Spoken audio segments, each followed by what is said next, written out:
चलते आज चूना माछर भेंडी खटा मसला बनइबा से देखुए मुझे 250 ग्राम मोहराली चूना माछ नहीं जाइए। एबे गोटे पैन गरम कर देछि से हल्दी लुण गोल रखी आगुरी एबे से तेल पकई दूसरी से भाजी नौची माछ को देखुए माछ को पूरा भल से गोटा गोटा कर भाजी नौची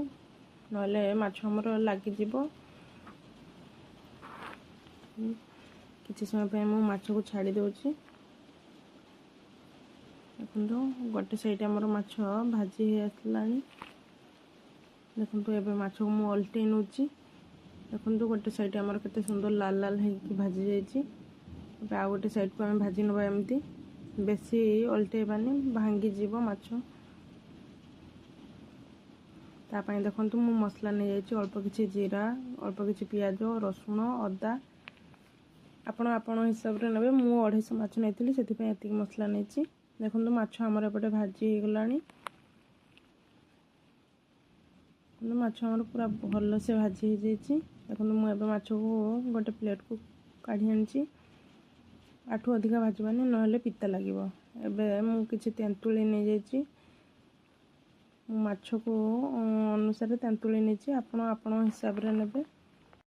एबे से तेंतुली की पानी नहीं चकटी नबा देखो मु पानी दे दोची भल से चकटी नौची टी पानी कम है से मुझे पानी दे चकटी नौची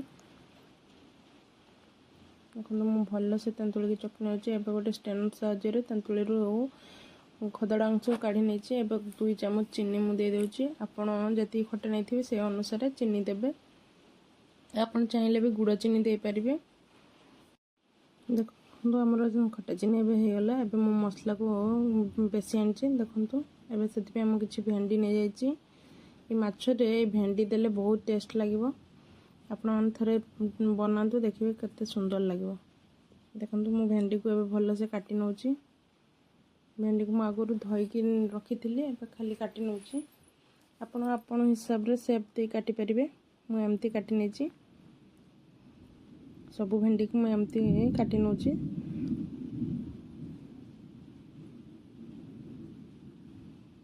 देखो तो आमर भेंडी एपटे सब काटी नहीं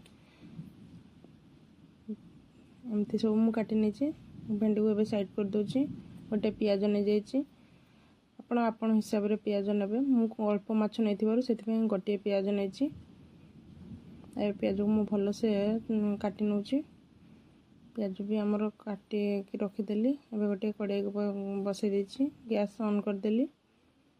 अल्प किछि सरिष तेल नहीं जाइए से अल्प किसी गोटे चामच हलदी गोटे चामच लुण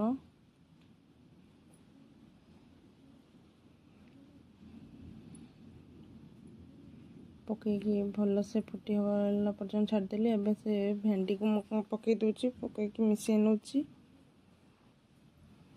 देखंतु भेंडी आमर भल से भाजी जाइबो एबे मु गोटे ढांकुणी साहाय्य ताको ढांकी दूची 5 मिनिट पर मु भेंडी को काढ़ी देखुची देखंतु भेंडी आमर एपटे हो गलानी आठू अधिका भेंडी भाजबेनी आठू अधिका भाजिले भेंडी रो टेस्ट भल आसीबनी मु सब भेंडी को एमती गोटे प्लेट को खोली नौची से तेल रे से कटा पियाज को मु दे दोची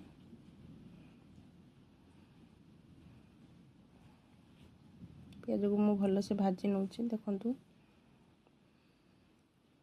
2टी तेजपत्र मु पकई देछि से सब को भल से मिसई नौची बेसी बाटी रखी दिया मसला को मु दे दोची ताको लो फ्लेम रे मु कसी नौची देखंतु मसला हमर एबे टिके कसी हो गलानी जे पर्यंत मसला रू तेल न बाहरी से पर्यंत आम ताको कसी नवा भल से एबे देखंतु हमर मसला रे तेल छाड़ी गलानी एबे से भेंडी को मु पकई नौची से सब को भल से मिसई नौची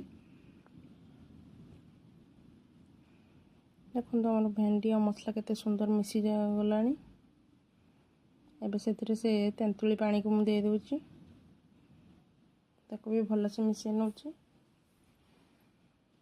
से चूना माछ को भाजी रखी माछ को मु दे दोची ताको भी भल से मिसई नौची देखंतु एमती मिसेबे ना जोर से मिसेबेनी माछ आमर पूरा भांगी जीव। घोड़नी घोड़े देती 5 मिनिट पर काढ़ी देखु आमर माछ ऑलरेडी हो गलानी पूरा सुखा सुखा को भात आउ पखाल सांगरे टेस्ट करिए बहुत सुंदर लगे। केमती लगला प्लीज लाइक सब्सक्राइब करिए चैनल को।